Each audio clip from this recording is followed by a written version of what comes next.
Vous savez, quand ils se sont retrouvés devant Moussa et qu'ils ont vu que Moussa, il était sincère et c'était du vrai, hop, subhanallah, amanna bi rabbi Moussa wa Haroun.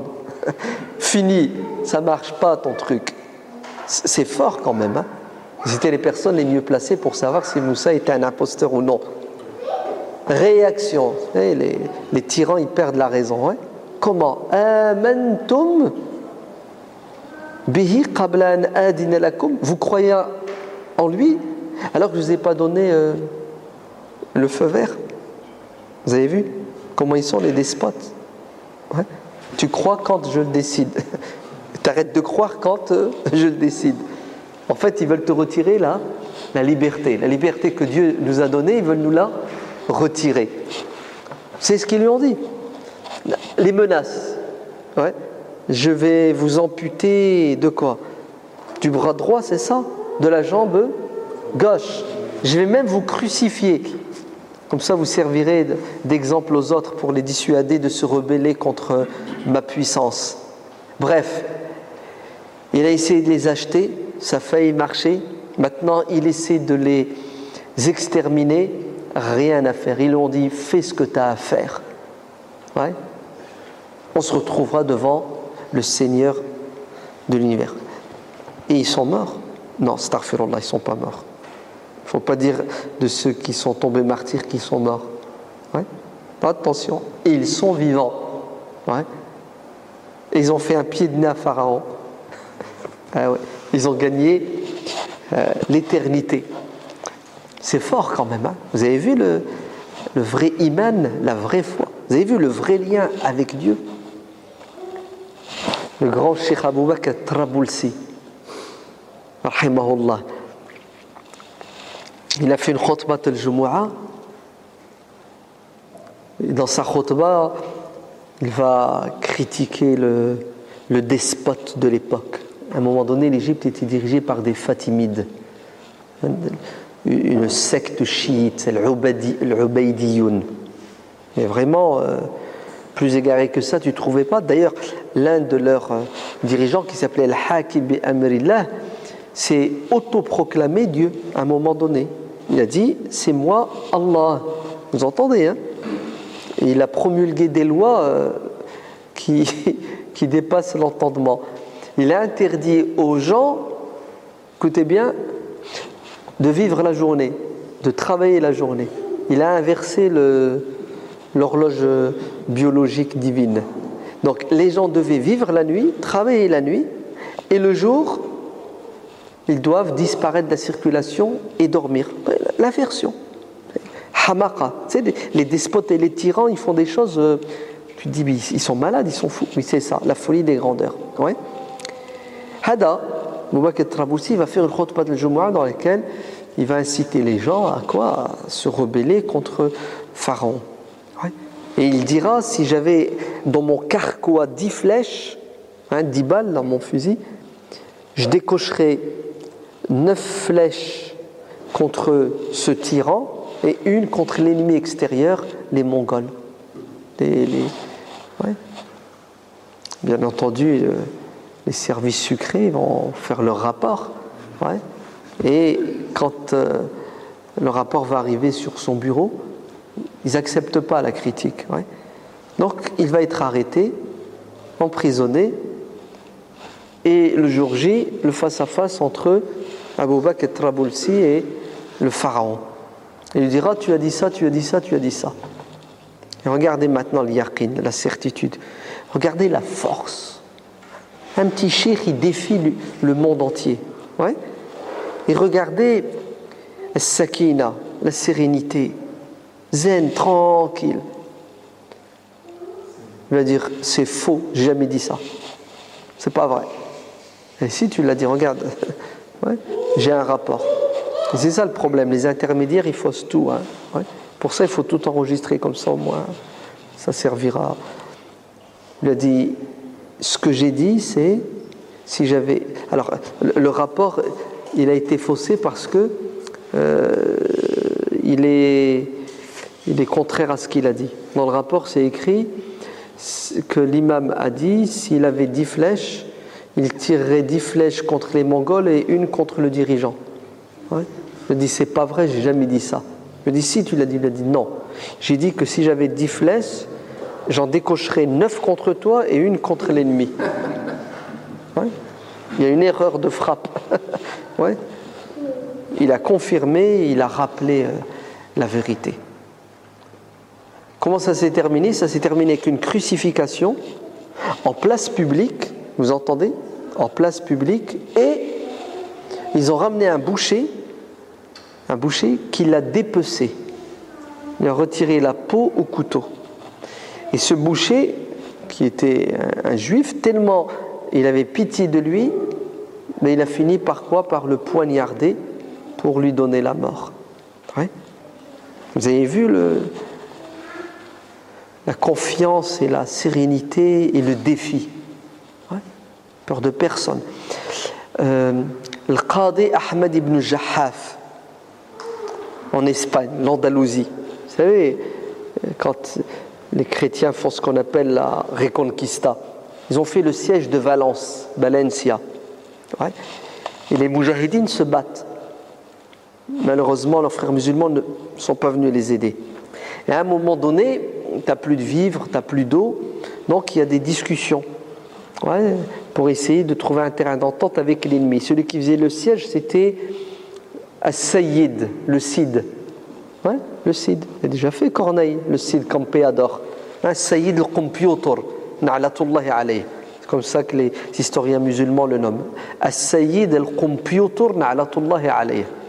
La'in, ouais, le maudit, parce que c'était un monstre. Ouais.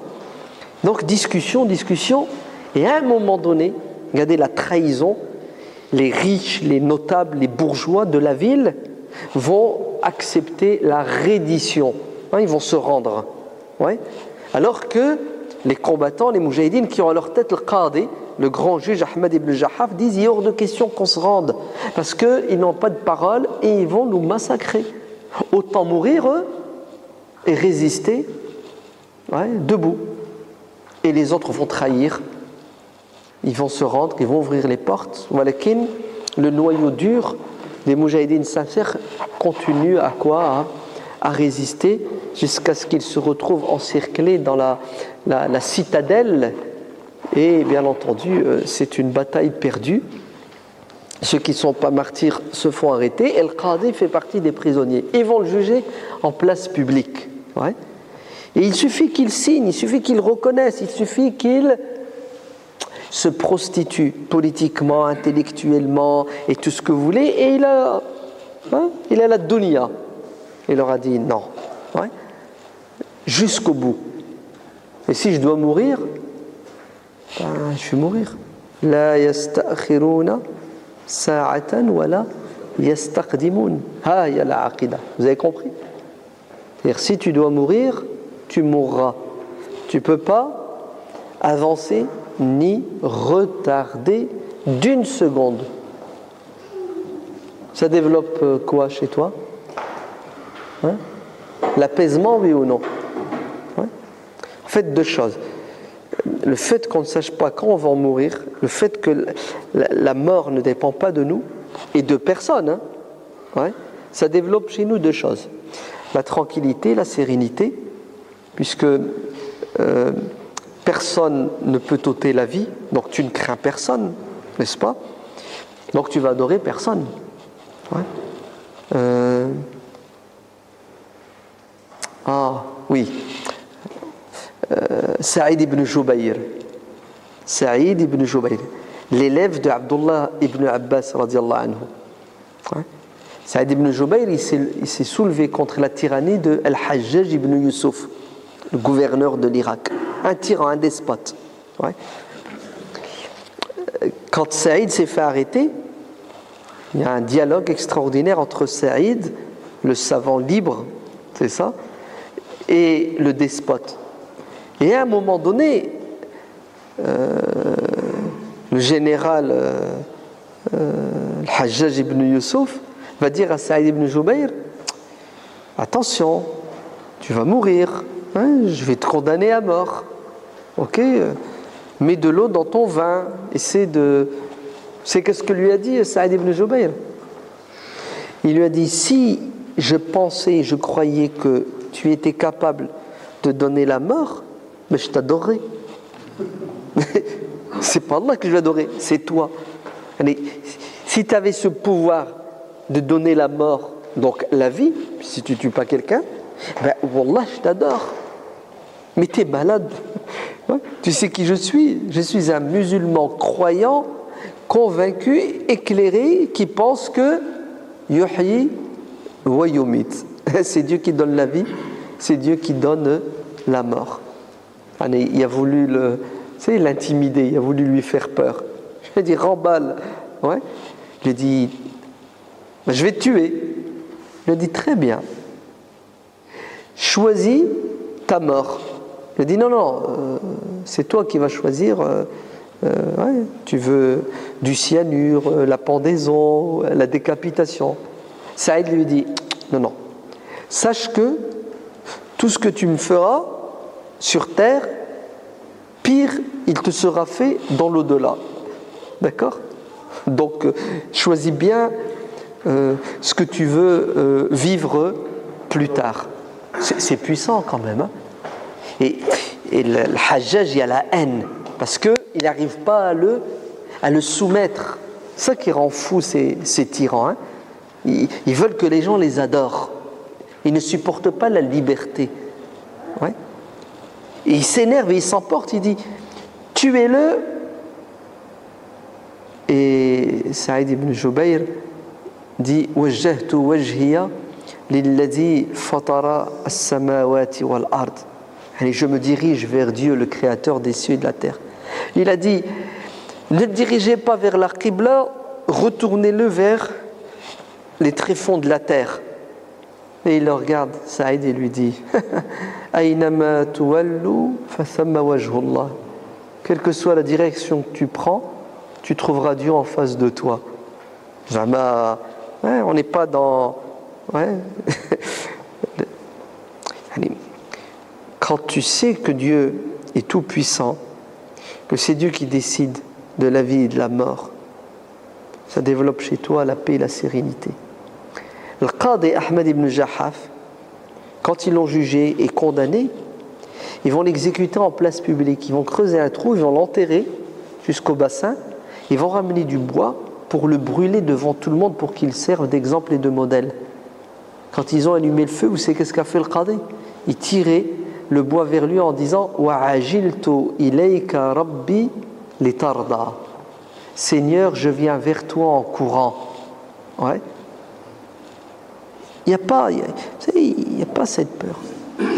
Il y a une photo, il faut la regarder, elle est magnifique. Elle est sur YouTube, vous allez la trouver.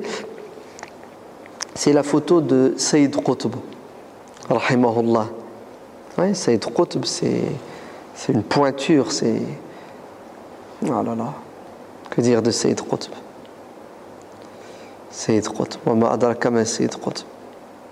Sayyid Qutb, Nasser, le pharaon d'Égypte, ouais, a décidé de l'exécuter alors qu'il était à Moscou avec Khrouchtchev, de là-bas, ouais.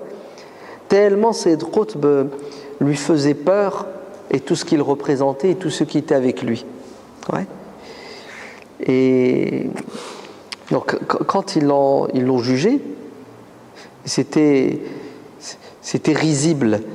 Ouais, avec le pseudo-tribunal militaire, à un moment donné, un des despotes lui dit « Tu vas me lire la Fatiha à l'envers. Ouais. » La Fatiha à l'envers. Hein. Amin, Dalin, là. Pour vous montrer à quel point il se moquait de la religion, il se moquait de l'islam. C'est Qutb qui a fait le tafsir du Coran, un des meilleurs tafsirs du XXe siècle. Hein. Fi dhilal al-Qur'an, à l'ombre du Coran. Ouais. Sayyid Qutb qui s'est sacrifié pour la da'wa, pour l'islam. Sayyid Qutb à qui Nasser a fait une proposition, ministre de la culture et de l'enseignement, mais à une condition. Tu vas signer un petit... ta reddition. Tu dois démissionner de ton engagement C'est la da'wa. Tu vas changer de patron. Ouais. Tu vas abandonner Dieu et le boulot, ouais, des prophètes, et tu vas venir travailler chez moi, pour moi,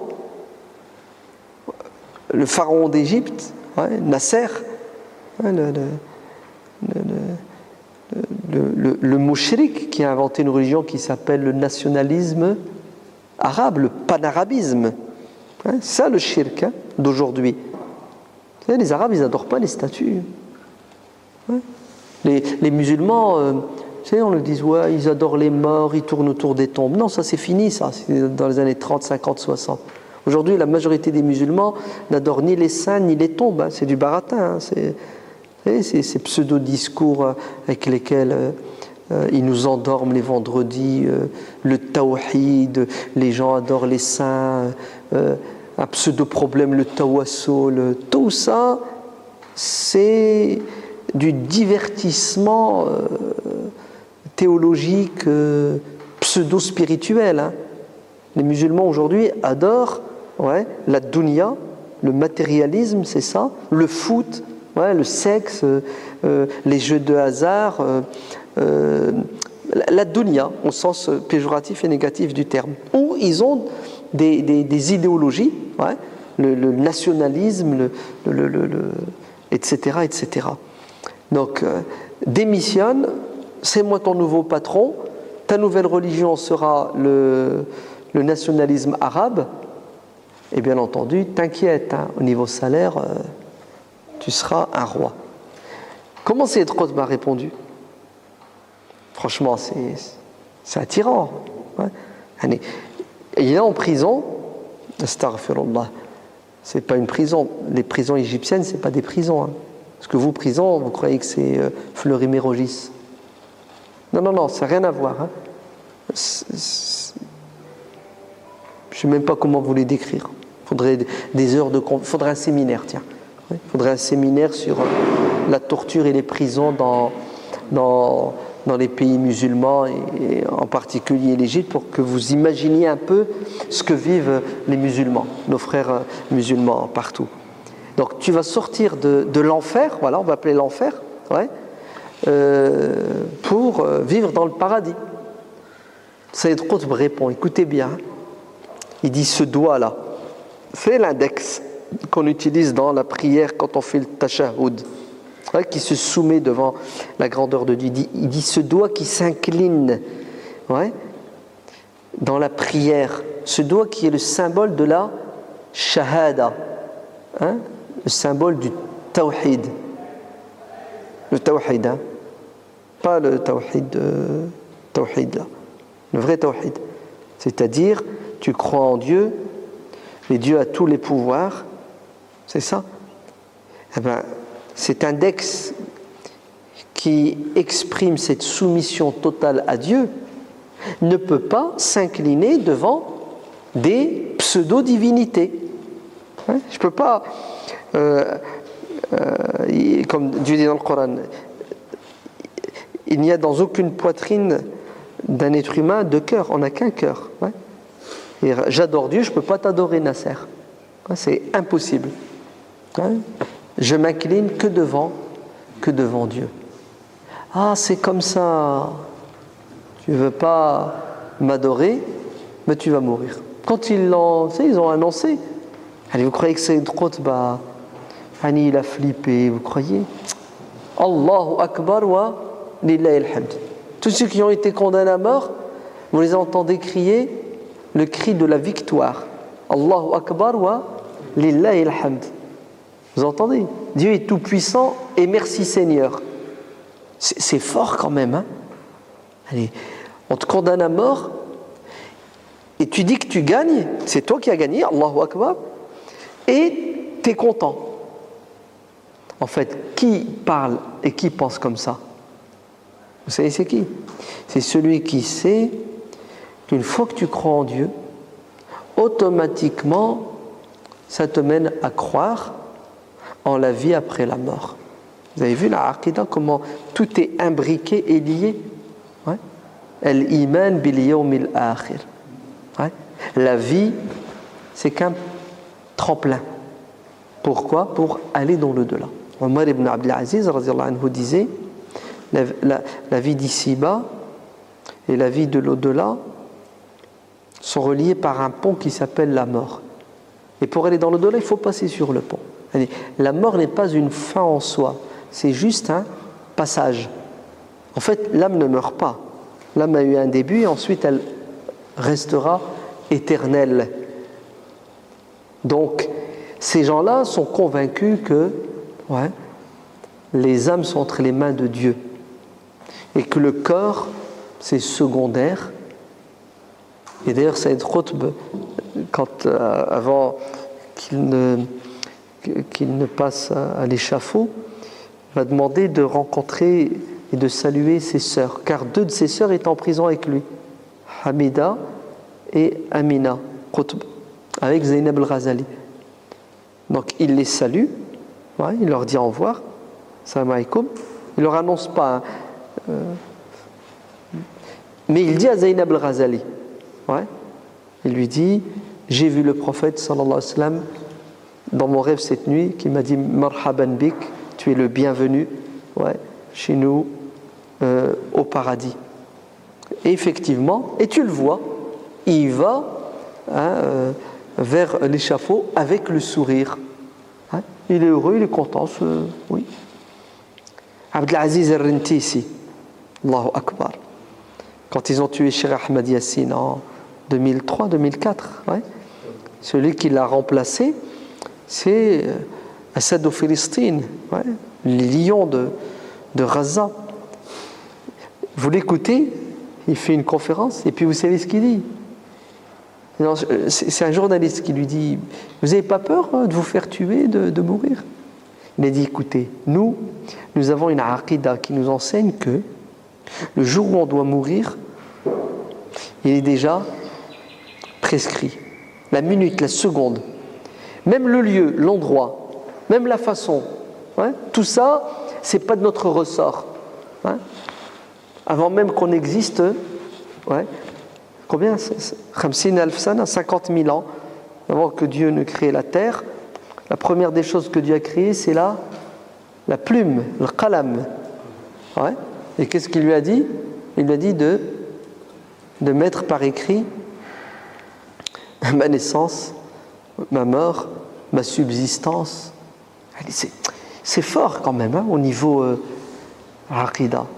C'est bon, c'est mafrour meno, c'est une affaire classée. Ne te pose même pas la question, cherche même pas à savoir, passe à autre chose, passe à ce qui est essentiel, l'action. Le reste, c'est pas de ton ressort. Cherche pas. Et qu'est-ce que je disais? Non, j'étais en train de raconter une histoire. Subhanallah. Oui, Abdelaziz al-Rintisi. Donc, il répond comme ça, il dit: il est écrit, puisque je dois mourir, si je dois mourir dans mon lit, je mourrai dans mon lit.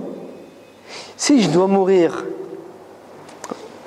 par le biais d'un missile tiré d'un hélicoptère Apache, fabrication américaine, le pays des droits de l'homme et de la statue de la liberté, écoutez, le choix est vite fait pour moi. Je préfère le missile à la mort dans mon lit. Dans les 2 cas de figure, je meurs, mais je préfère tomber martyr. C'est puissant ou c'est pas puissant? Pour ça, Khalid ibn al-Walid radhiyallahu anhu va dire une parole en or. Alors, avant que Khalid ne parle, Abu Bakr lui a déjà dit une parole en or. Quand après la mort du prophète sallallahu alayhi wa sallam, il va y avoir une rébellion, de l'apostasie. Les tribus arabes et bédouines vont refuser de se soumettre à l'autorité politique califale, en refusant de verser l'impôt, qui est un droit pour les petites gens. Donc Abu Bakr va remettre de l'ordre, et quand il remet l'étendard à Khalid ibn al-Walid, il lui dit: va, Il lui donne son ordre de mission. Et à un moment donné, il lui dit, Ya Khalid, écoute bien, utlub al-maut tuhab laka al-hayat. C'est impressionnant. Cours après la mort, tu trouveras la vie. Vous avez entendu? Cours après la mort, qu'est-ce que tu vas trouver? La vie. C'est ce que ça veut dire. C'est-à-dire, n'aie pas peur de la mort. Tu vivras en paix. Car celui qui flippe, qui a peur de la mort, ouais, ben, il vit dans le stress en permanence. Logique ou pas logique? Et c'est vrai, l'être humain normalement constitué vit entre l'enclume et le marteau. Ouais. Et Dieu le dit dans le Coran. فَمَنْ تَبِعَ هُدَيَّ فَلَا خَوْفٌ عَلَيْهِمْ وَلَا هُمْ يَحْزَنُونَ. Qu'est-ce que ça veut dire? C'est-à-dire le croyant, ouais, soumis, conscient, ne tombe pas justement dans cette crise que vivent beaucoup de gens en permanence. Ouais, c'est psychologique. La peur du lendemain, la peur de l'avenir et les remords, la tristesse, le regret. Ouais.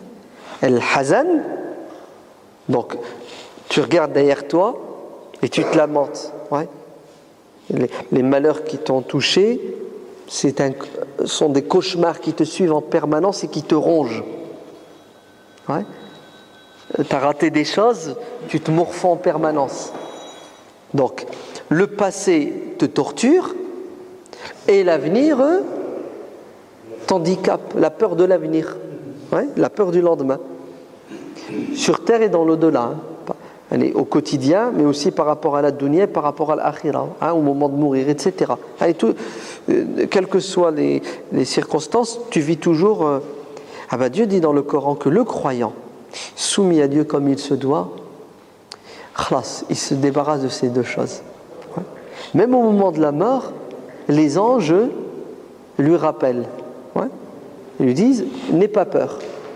Wa abshiru bil jannati allati kuntum tu'adun. Nahnu awliya'ukum fil hayati dunya wa fil akhirati. Vous avez vu, toujours le réconfort spirituel. Ouais.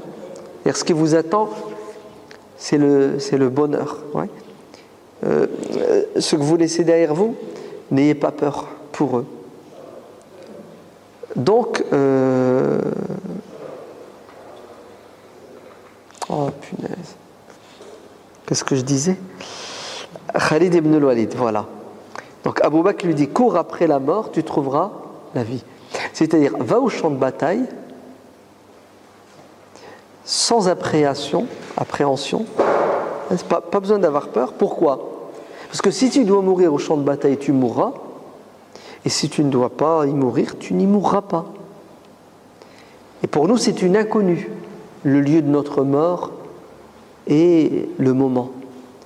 Khalid, guerrier de métier, plus de 100 batailles, il a toujours été victorieux, ouais, mourra dans son lit. Vous entendez? Bien qu'il a toujours pris des risques au champ de bataille qui sont terribles. Ouais. Vous vous rendez compte, il a réussi à traverser le désert, ouais, entre la Jordanie et l'Arabie et la Jordanie, sans provision. Il avait une chance sur 100 de réussir, mais il n'avait pas le choix, c'était vraiment stratégique. Sa confiance en Dieu, son intelligence militaire, il a réalisé un miracle. Il a rejoint Abu Ubaïda et ça leur a permis de donner un coup fatal aux Byzantins, à la bataille de Mou'ta. C'est incroyable. Khalid ibn al-Walid, radiyallahu anhu, lors d'une bataille, il se prend un coup, ouais, et il perd son casque et sa toque. Il descend de son cheval et il cherche. Il cherche quoi? Il cherche quelque chose. Ses généraux lui disent, Ya Khalid, remonte sur ton cheval, reprends tes armes, tu te mets en danger là. Ouais. Il dit, laissez-moi, j'ai perdu quelque chose. T'as perdu quoi? Il n'a pas perdu son portable. Il a perdu, vous savez quoi? Un cheveu du prophète sallallahu alayhi wa sallam qu'il gardait avec lui en permanence. Et il a dit, j'aurais aimé perdre la dunya et tout ce qu'il y a dedans, mais pas ce lien affectif avec le prophète sallallahu alayhi wa sallam qu'il gardait via ce cheveu. Khalid, au moment de mourir, dira, regardez, mon corps est rempli de blessures. J'en ai fait des dizaines et des dizaines de batailles. Si vous saviez tous les risques que j'ai pris, et me voilà maintenant en train de finir mes jours dans un lit d'hôpital. Malheur aux lâches, aux peureux. Ce ne sont pas des hommes. Si la mort dépendait des risques, je serais depuis longtemps un martyr sur le champ de bataille. Donc les risques ne sont pas liés, la mort n'est pas liée au risque. La mort dépend de qui? Dépend de la volonté de Dieu. Donc celui qui croit que Dieu est capable de tout, que Dieu décide de tout, ça développe en lui la sécurité, la sérénité, la confiance, mais surtout une force de résistance, une force de sacrifice qui défie l'entendement humain. Il n'y a rien qui t'arrête. Pourquoi? Parce que Inna Allaha ma'a alladhina taqaw walladhina hum muhsinun. Dieu est avec ceux qui craignent, ceux qui le craignent et ceux qui sont dans l'excellence. Adore Dieu comme si tu le voyais, si tu ne le vois pas, sache que lui, il te voit. Donc la croyance en Dieu mène à la croyance en l'au-delà. Deuxième pilier de la aqidah. Donc tu t'attaches à Dieu, tu te lies à Dieu, et les conséquences de ce lien, c'est quoi? C'est attention. Tu vas mourir, tu vas être ressuscité, et tu vas être jugé. D'accord? Et là, ça développe chez toi plusieurs choses. La première, c'est l'amour de la vie. La vie pour toi, c'est plus une punition, comme certains disent. C'est plus un fardeau. Il y a des enfants, vous savez, quand les parents les interpellent, etc., puis ils leur rappellent, t'as vu tout ce que j'ai fait pour toi, à un moment donné, l'arrogance de certains enfants les pousse à dire c'est de ta faute, il ne fallait pas me mettre au monde. Si tu ne m'avais pas mis au monde, je n'aurais pas tous ces problèmes, je ne vivrais pas cette galère. Vous avez vu le manque de clarté. Celui qui n'a pas de sens dans sa vie, Wallah l'adem, il tourne en rond. Et il souffre, le pauvre. Je le plains. Et entre nous, prenez pas la lettre ce que j'ai dit, ok? Entre nous, celui qui ne croit pas en Dieu ni en l'au-delà, autant qu'il se donne la mort tout de suite, il est tranquille. À quoi ça sert de vivre?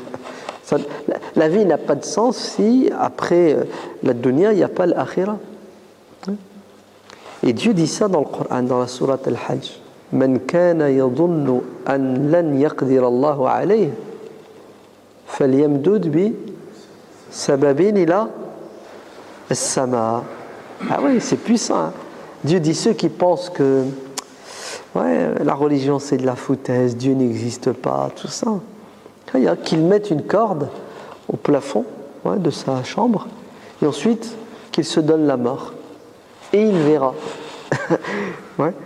si après la mort il y a quelque chose ou non. En d'autres termes, la vie d'ici-bas, si elle n'est pas suivie du maillon suivant qui est l'au-delà, ne vaut pas la peine d'être vécue. C'est une perte de temps, c'est une souffrance, c'est un non-sens. Vous comprenez pourquoi beaucoup se suicident, hein? Moi, j'entends. Ouais, l'existentialisme, tu n'as qu'une existence. Ouais. Ok, très bien. Toi, non. Toi, en tant que croyant, tu aimes la vie. Parce que tu aimes tout ce qui vient de Dieu. Et en plus, la vie est belle. Vous savez pourquoi elle est belle? Parce que la vie est synonyme d'éternité. Ouais. C'est quoi 60 ans comparé à plus l'infini? C'est rien, c'est une goutte d'eau dans l'océan, c'est ça? Non, c'est même pas comparable. Il ne faut pas chercher à comparer. C'est ma indakum yanfad wa ma indallahi baqin. Et chez nous, tout est éphémère et relatif. Ouais. Ce qui auprès de Dieu est éternel. Donc ça veut dire quoi? Ça veut dire je vais vivre le temps qui m'est imparti sur terre, et après c'est du non-stop et c'est que du bonheur. Vous aurez au paradis ce que vous n'avez jamais vu, jamais entendu, ce que vous ne pouvez même pas vous imaginer comme plaisir, comme jouissance. Ouais. Ah, ça te met l'eau à la bouche. Ouais. Ça te met l'eau à la bouche. Résultat, tu vas au boulot avec le sourire. Ouais. Imaginez-vous, votre patron vous dit, écoute, tu travailles un mois, ouais, et je te donne le salaire de 50 ans de travail. Wallah, quel que soit le boulot, tu le fais ou tu le fais pas? Bien sûr que tu le fais. Attention, hein, tu bosses et tu fais ce que tu peux. C'est pas... tu fais ce que tu peux. Ça vaut le coup, ça vaut pas le coup. Mais bien sûr que ça vaut le coup. Puisque ce qui t'attend, c'est le bonheur. Ben, c'est exactement ça. La dunya, quel que soit ce qui peut nous arriver sur terre, le jeu en vaut la chandelle. Vous connaissez l'histoire de cette femme qui est venue se plaindre auprès du prophète sallallahu alayhi wa sallam? Non, elle ne s'est pas plainte, hacha. Elle est venue demander, elle est venue rechercher une solution à un problème qu'elle vivait auprès du prophète sallallahu alayhi wa sallam. Elle dit: ô prophète, usra'. Ouais. Bon, traduction. J'ai des crises d'épilepsie. Ok? Est-ce que tu peux intervenir? Alors, le prophète n'est pas médecin. Hein. Il n'est pas parti lui demander des médicaments. Ouais, c'est pas son rôle. Ouais. Mais elle est partie lui demander une solution à son problème spirituel, qui est: demande à Dieu, ouais, de me guérir, puisque Dieu est capable de tout et toi tu as la clé, puisque ton invocation elle est quoi? Elle est exaucée. Et le prophète sallallahu alayhi wa sallam de lui répondre: écoute, tu as le choix entre soit une intervention effectivement du messager de Dieu, et ça c'est exceptionnel, ou soit tu patientes, puisque ta maladie là sur terre elle n'a pas de remède, hein, la science de l'époque n'apportait pas de solution. Donc la règle pour tout le monde, c'est quoi? C'est on se soigne et c'est Dieu qui guérit. Et dans les deux cas de figure, si Dieu guérit la personne, alhamdoulilah, s'il ne la guérit pas, on patiente. Donc moi je te propose une solution. C'est quoi? C'est si tu patientes, tu auras le paradis comme récompense. Sinon, le joker spirituel, la dua. Elle a vite fait le calcul. Hein. Elle n'a pas dit, bon, je reviens dans une semaine, j'ai demandé à mon père. Tout de suite, elle a dit, prophète, c'est ça le deal. J'accepte le paradis. Parce que combien de temps je vais galérer avec mon épilepsie? 30 ans? 40? 50? Et après, c'est fort quand même. Hein. Elle lui dira au messager de Dieu, donc j'ai fait le choix, mais est-ce que tu peux quand même demander à Dieu d'être avec moi quand j'attrape mes crises d'épilepsie parce que je perds la raison et je me dénude. Ouais. Et comme je suis quelqu'un de pudique, je veux garder ma pudeur quand je perds la conscience. Et là, le prophète sallallahu alayhi wa sallam va dire ok, ça, il n'y a pas de problème. Il va prier pour elle. Et Abdullah ibn Abbas, radiyallahu anhu, un jour, quand il a vu cette femme dans l'enceinte de la Kaaba, il dit si vous voulez voir une femme du paradis, venez, je vais vous l'indiquer. Ah, elle est vivante, elle marche sur terre, elle boit, elle mange. Et cette femme, elle a déjà son billet pour entrer au paradis. C'est fort, hein. Vous voyez qu'est-ce que ça développe, subhanallah. Tu es sur terre physiquement, mais en vérité, psychologiquement, spirituellement, tu es déjà dans l'au-delà. Ça fait quoi? Ça te donne envie de vivre. Tu vis en paix. Parce que tu attends. Tu attends la... Mais il faut être certain, il faut la certitude. Il ne faut pas douter, parce que si tu doutes... on n'est pas dans le pari de Pascal. Ça passe ou ça casse. Hacha. Nous, c'est sûr et certain. وَعَدَ اللَّهُ الَّذِينَ آمَنُوا مِنْكُمْ وَعَمِلُوا الصَّالِحَاتِ وَعَدَ اللَّهُ. C'est une promesse divine. وَاللَّهُ لَا يُخْلِفُ الْمِيعَادِ. Dieu ne trahit pas ses engagements. Dieu tient ses promesses. C'est une promesse. Laquelle elle n'est pas gratuite. En échange, il y a quoi? Il y a des conditions spirituelles, matérielles, morales. Remplis ton contrat, et du côté de Dieu, tu n'as rien à craindre. Donc, quand l'être humain croit en l'au-delà, quand l'être humain a l'au-delà en permanence, vous savez qu'est-ce qu'il fait? Il a le plaisir, l'envie de vivre, le goût de vivre. Vous savez qu'est-ce qu'ils ont dit du prophète sallallahu alayhi wa sallam? Il était souriant en permanence. Jarir a dit, je me suis converti à l'islam, à chaque fois que mon regard croisait celui du prophète, le prophète me souriait. Si bien que Jarir croyait qu'il était l'élu. C'est-à-dire que le prophète le préférait à tout le monde. En réalité, le prophète, il était agréable et souriant. Il respirait là, la joie. Vous savez pourquoi? Parce qu'il est avec Dieu, il est avec l'au-delà en permanence. Finalement, notre problème, c'est quoi? C'est la coupure.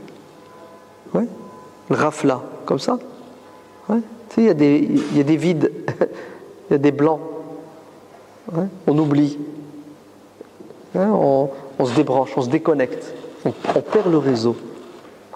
Et regardez bien comment on se comporte quand il n'y a plus de réseau. La nature humaine prend le dessus.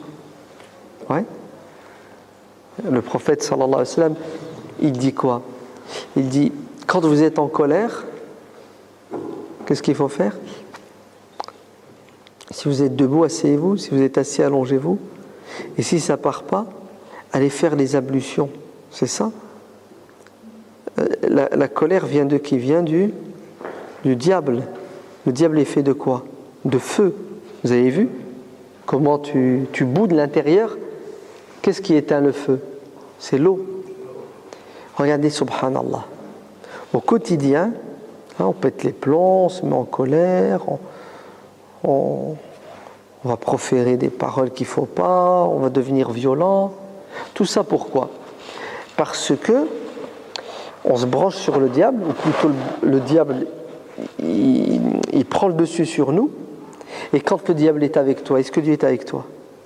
Les vases communicants, il n'y a pas de place dans le cœur pour le diable et Dieu. C'est l'un ou l'autre. Plus le diable est avec toi, plus Dieu est loin de toi. Plus Dieu est avec toi, plus le diable est avec toi. Pour ça, quand tu évoques Dieu, le diable fuit. C'est ça? Khannas. Khannas. Nuqayyid lahu shaytanan fahuwa lahu qarin. Il y a un diable qui te colle à la peau et qui ne te lâche pas. Il colle à la peau de qui? وَمَنْ يَعْشُ عَنْ ذِكْرِ الرَّحْمَنِ. Vous avez vu? Celui qui est distrait, qui oublie Dieu, qui oublie l'au-delà, automatiquement, le diable s'installe. La nature a horreur du vide. Résultat, au quotidien, ouais, si on arrive, écoutez bien, à avoir Dieu à l'esprit, l'au-delà, ça nous pousse à quoi? Ça nous pousse à avoir un comportement à la hauteur. Même la colère, on arrive à la maîtriser. Parce qu'on sait d'où elle vient. On sait qu'elle est contraire à notre spiritualité. C'est fort quand même, hein, c'est puissant. Ouais, ça, Masha'Allah, ça te libère en fait. Voilà. Wallah, le din, ouais, te rattache à Dieu et te libère. Hein? C'est un lien fort avec Dieu et c'est une libération de les carcans, ouais, du diable, de la dunya, du nefs, etc. Donc quand tu as l'au-delà à l'esprit, tu fais quoi? Tu fais comme Abu Bakr as-Siddiq radiyallahu anhu. Un matin, le prophète sallallahu alayhi wa sallam interpelle les musulmans. Il dit, qui parmi vous aujourd'hui a fait une sadaqa?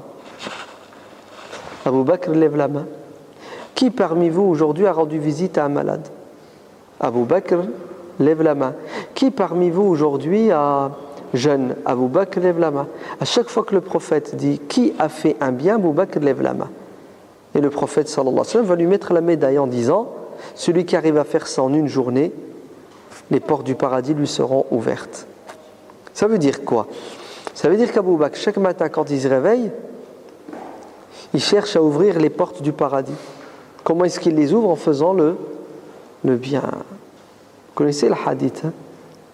On a 360 et quelques articulations. Pour chaque articulation, il y a un chèque que tu dois signer. C'est-à-dire tu dois remercier Dieu pour tous ses dons. 360 sadaqas doivent être réalisés par jour pour le croyant qui jouit de sa santé. C'est 360 €. Hein. Allez, 1 centime la sadaqa, 36 €.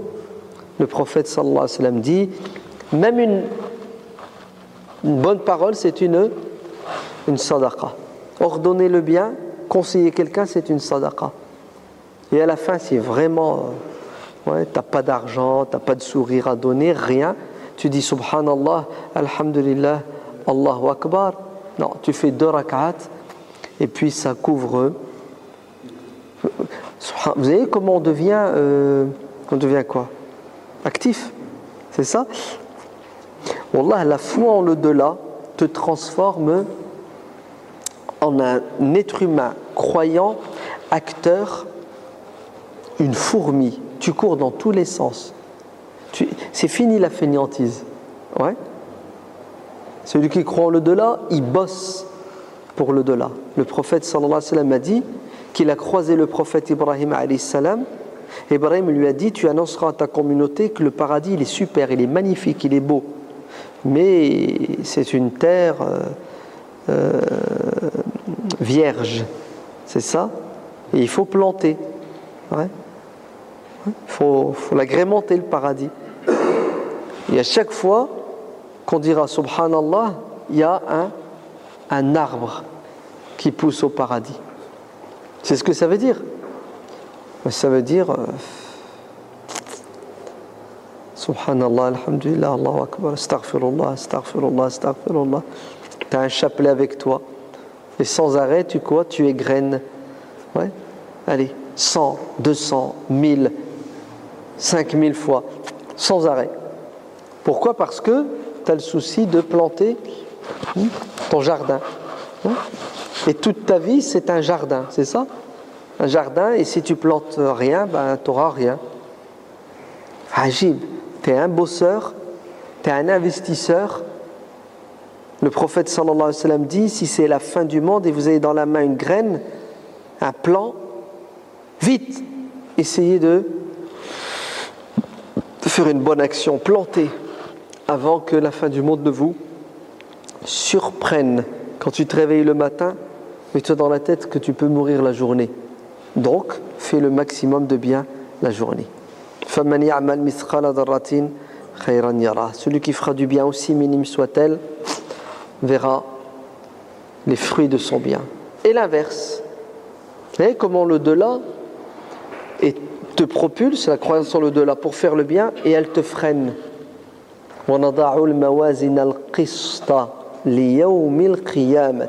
La balance. Ça, c'est un truc qui fait flipper, la balance.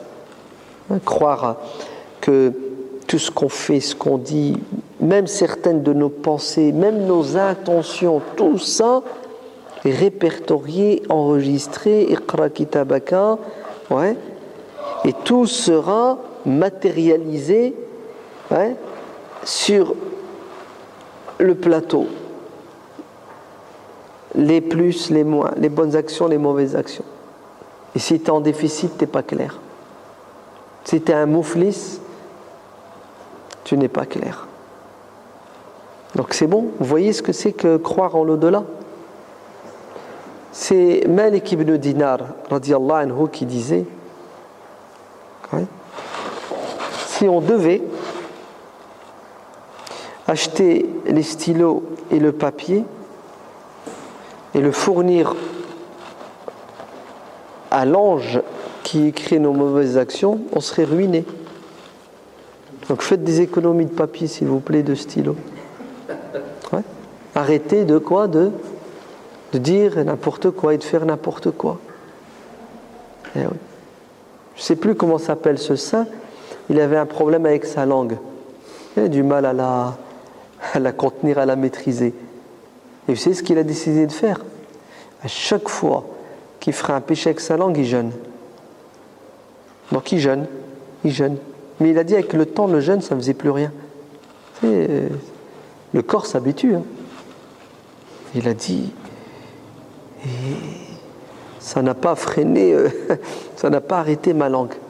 Donc je suis passé à une deuxième étape, un peu plus dure.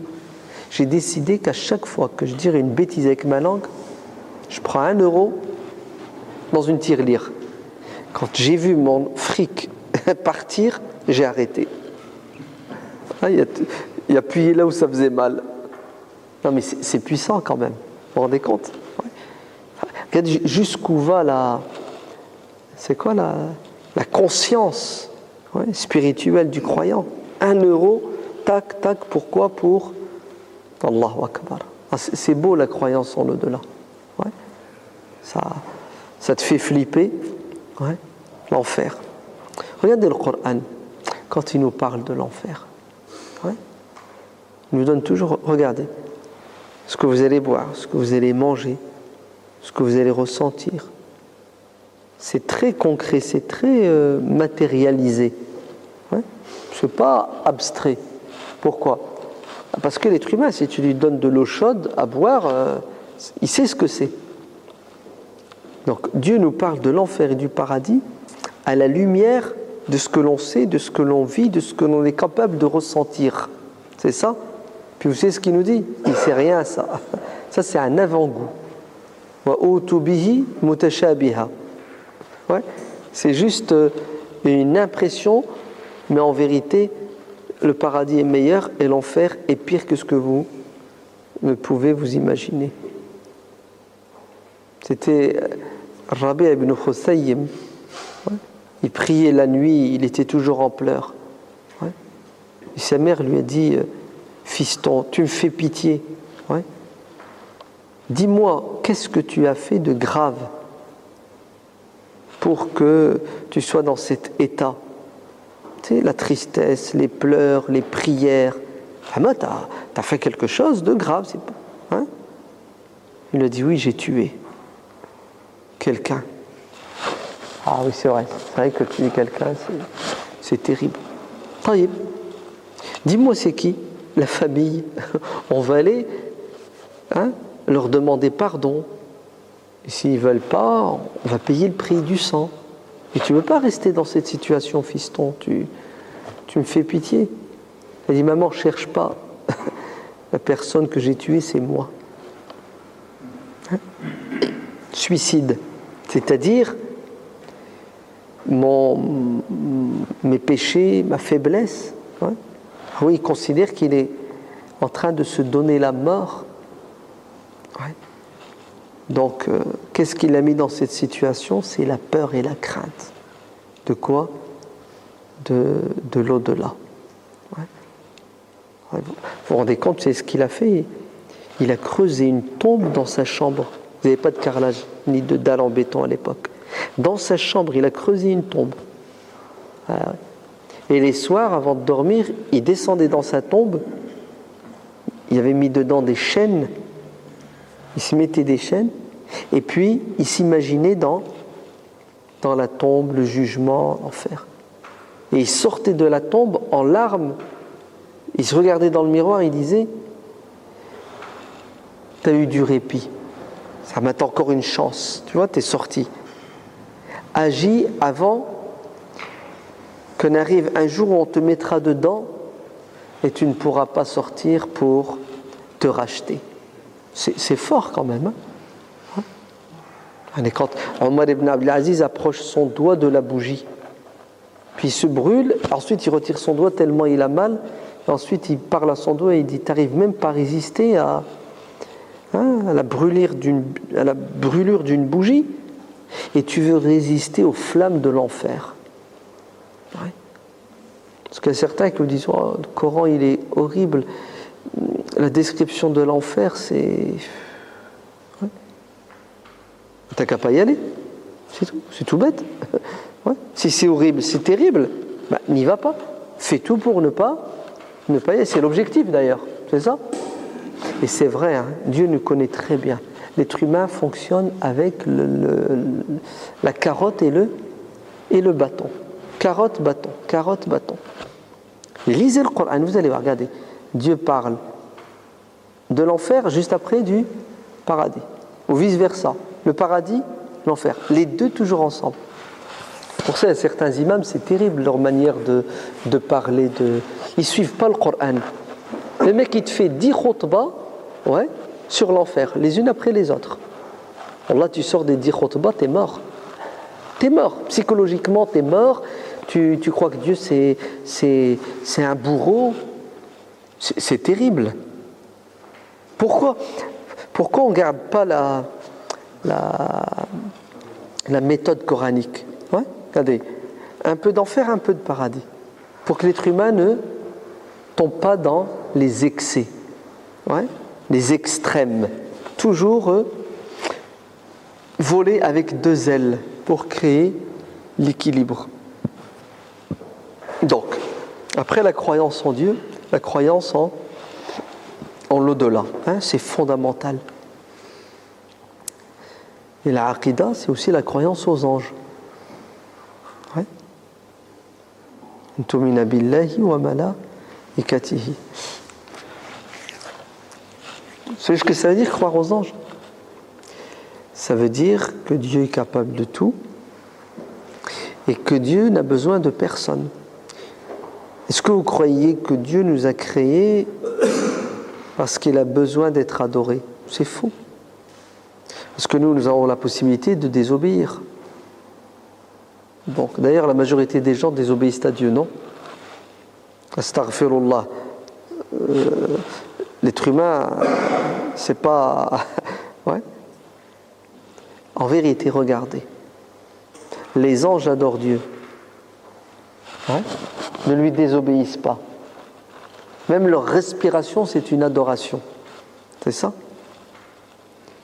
Donc, Dieu n'a que faire de notre adoration.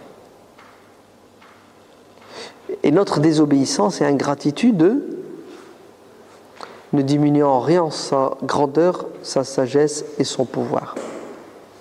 Si tu fais, c'est pour toi. Si tu agis bien, c'est pour toi. Si tu agis mal, c'est pour toi.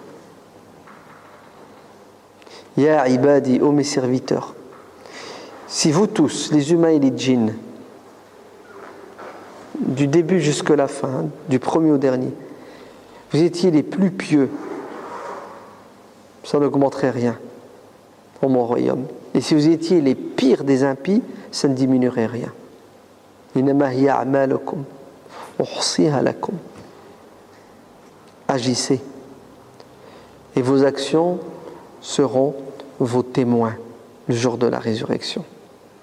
Donc les anges sont là pour que l'on sache que Dieu n'a que faire de notre adoration. Ok ? Et ils vivent avec nous, ils sont présents avec nous. Ils sont là, on ne les voit pas, mais ils agissent. Ouais. Regardez, le prophète sallallahu alayhi wa sallam dit dans le hadith authentique, quand tu sors de chez toi, tu as des anges au pas de ta porte. Si ta sortie, elle est conforme à la volonté de Dieu, c'est-à-dire tu as une bonne intention, tu fais l'invocation qu'il faut, tu te diriges vers l'endroit qu'il faut, tu es accompagné des anges qui prient pour toi et qui te bénissent. L'inverse, si ta sortie elle est contraire à la volonté de Dieu, ce sont des diables qui t'accompagnent. Donc vous voyez qu'au quotidien, on est capable de vivre avec les anges, d'attirer les anges.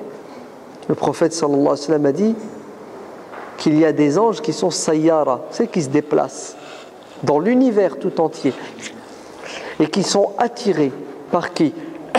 Par les demeures où se trouvent des croyants qui dégagent une lumière. Ils recherchent ceux qui adorent Dieu, ceux qui l'évoquent. Et ils s'installent dans ces lieux, dans ces endroits, dans ces demeures. Et vous savez ce que font les anges ? Ils prient, ils invoquent Dieu. Ouais. C'est-à-dire que les anges sont nos soutiens dans notre spiritualité. Avec leur invocation, avec leur compagnie, les anges font fuir les diables quand ils sont présents. Naham. Donc il vaut mieux les avoir comme amis, non ? Vous ne trouvez pas ? C'est le top, c'est super. Alors je vous renvoie dans les détails au livre sur. Il y a un très bon livre. Essayez de l'acheter et de le lire. C'est une encyclopédie, c'est pas un livre, de Cheikh Omar Suleiman El-Ashqar. C'est une série, je crois, de 6 bouquins sur la croyance en Dieu, aux anges, la petite résurrection, la mort, le paradis, l'enfer, le destin. Tous les piliers de la foi. Un coup de versets du Coran, de hadiths et d'explications très intéressants. Cheikh Omar Suleiman Al-Ashqar. Il est décédé l'année dernière, rahimahullah, il y a un an et demi. Grand cheikh palestinien, moujahid.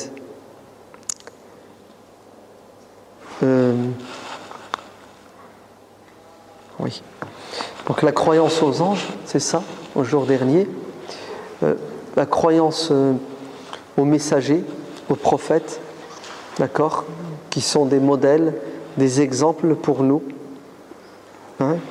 Tous les prophètes, ceux qui sont cités dans le Coran, 25, c'est ça ? 25. Et si Dieu parle de ces prophètes-là, c'est toujours à travers quoi ? Des choses qu'ils ont dites, qu'ils ont faites, qu'ils ont subies, c'est pour en tirer des enseignements. Ulaika alladhina hadallah fabihudahum iqtadi. Ces gens-là, Dieu les a guidés, les a mis sur le chemin droit. Suivez leur guidance. C'est la vie des prophètes, la vie des messagers, elle est importante. On doit la connaître. Il faut l'enseigner à nos enfants. Ce sont nos modèles, nos exemples. Il faut faire des moments, créer des activités pour vivre avec ces prophètes-là. Par exemple, c'est bientôt Noël, non ? C'est quand même malheureux que les musulmans ne profitent pas de cette date pour mettre en évidence le vrai caractère de Isa alayhi salam. Non ? On devrait, le jour de Noël, la veille ou le lendemain, créer une activité qui peut être un débat, une intervention, un échange avec nos amis chrétiens. Leur parler de Jésus dans le Coran, de Marie dans le Coran. Non ? Vous ne trouvez pas que c'est grave de notre part ? Les non-musulmans ne savent pas que nous croyons en Jésus, que nous vénérons Maryam alayhi salam. Ils ne le savent pas. Moi, je me souviens, il y a plus de 20 ans, j'avais été invité par le père André, un homme magnifique, extraordinaire. Il est chrétien, mais comme les chrétiens dont parle Dieu dans le Coran, sincères et qui craignent Dieu. Il m'avait invité pour parler à un public non musulman, donc de chrétiens, de Marie et de Jésus dans le Coran. Ouais. Et je l'avais fait pendant 1 heure et quart. Bah, croyez-moi qu'ils sont tous restés émerveillés parce qu'ils ne savaient pas que le Coran met en valeur Isa alayhi salam et Maryam. Mieux, une femme me dira après la conférence que je n'ai jamais entendu quelqu'un nous parler de Jésus, de Marie comme vous l'avez fait. Et en tant que chrétienne, qui va à la messe, qui est pratiquante, c'est la première fois de sa vie qu'on lui a parlé de Jésus avec clarté, avec autant de pertinence. Et oui, chers musulmans, on doit faire vivre cette croyance aux prophètes, au quotidien, en les faisant connaître à travers l'enseignement, à travers la transmission. Ouais. Moussa alayhi salam, même chose. Ouais. Et le prophète sallallahu alayhi wa sallam. Vous savez, les gens qui me disent « Ah, billah, il ne faut pas parler du maoulid, le maoulid c'est une bid'a, il ne faut pas fêter le maoulid, etc. » Ils mélangent tout. Hein. Je pense que parler du prophète sallallahu alayhi wa sallam, c'est le jour de sa naissance, c'est une bid'a. Ce qui est interdit, c'est de désobéir à Dieu ce jour-là, avant et après, en parlant du prophète de manière erronée. Mais si tu profites d'une occasion pour justement réveiller les consciences, c'est top, c'est super, c'est magnifique. Donc il faudrait pendant une semaine, quand l'anniversaire du prophète approche, que la mosquée, les associations créent, pour les musulmans et pour les non-musulmans. Par exemple, on ferait un week-end porte ouverte à la mosquée à l'occasion de la naissance du prophète sallallahu alayhi wa sallam, à la découverte du messager de l'islam. Vous vous rendez compte ?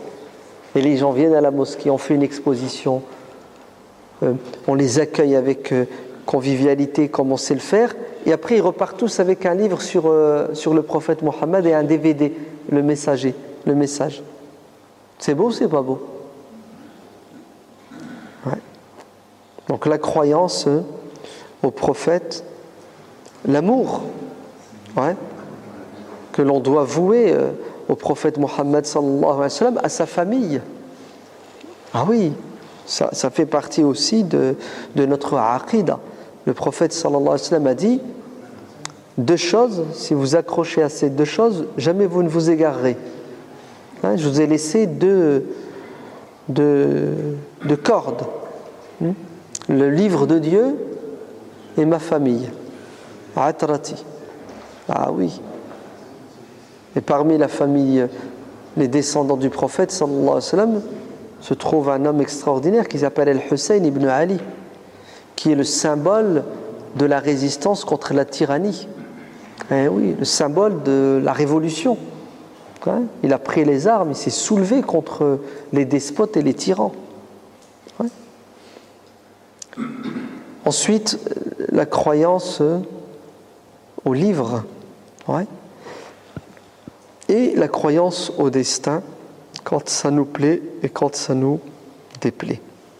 Bon, on va s'arrêter ici parce que il est 13h. Il y a encore beaucoup de choses à dire, mais on les reverra, Inch'Allah, dans les prochains séminaires. À travers, il y aura d'autres thématiques, mais on pourra intégrer toutes ces notions de Aqidah dans le prochain séminaire qui sera sur le soufisme, le tasawwuf, la spiritualité, l'éducation de l'âme, la purification des cœurs. Vous l'appelez comme vous voulez, on s'en fiche. Nous, ce qui nous intéresse, c'est que on a un corps qui doit être pur, mais on a une âme qui doit être encore plus pure, qui doit être saine. Comment soigner nos cœurs des maladies et comment affermir nos cœurs dans la religion. D'accord ? Qu'Allah nous protège et nous donne la force de résister. Barakallahu fikouma pour votre présence, votre patience. Subhana rabbika rabbil izzati amma yasifun wa salamun ala al-mursalin walhamdulillahi rabbil alamin. Wassalamu alaykum.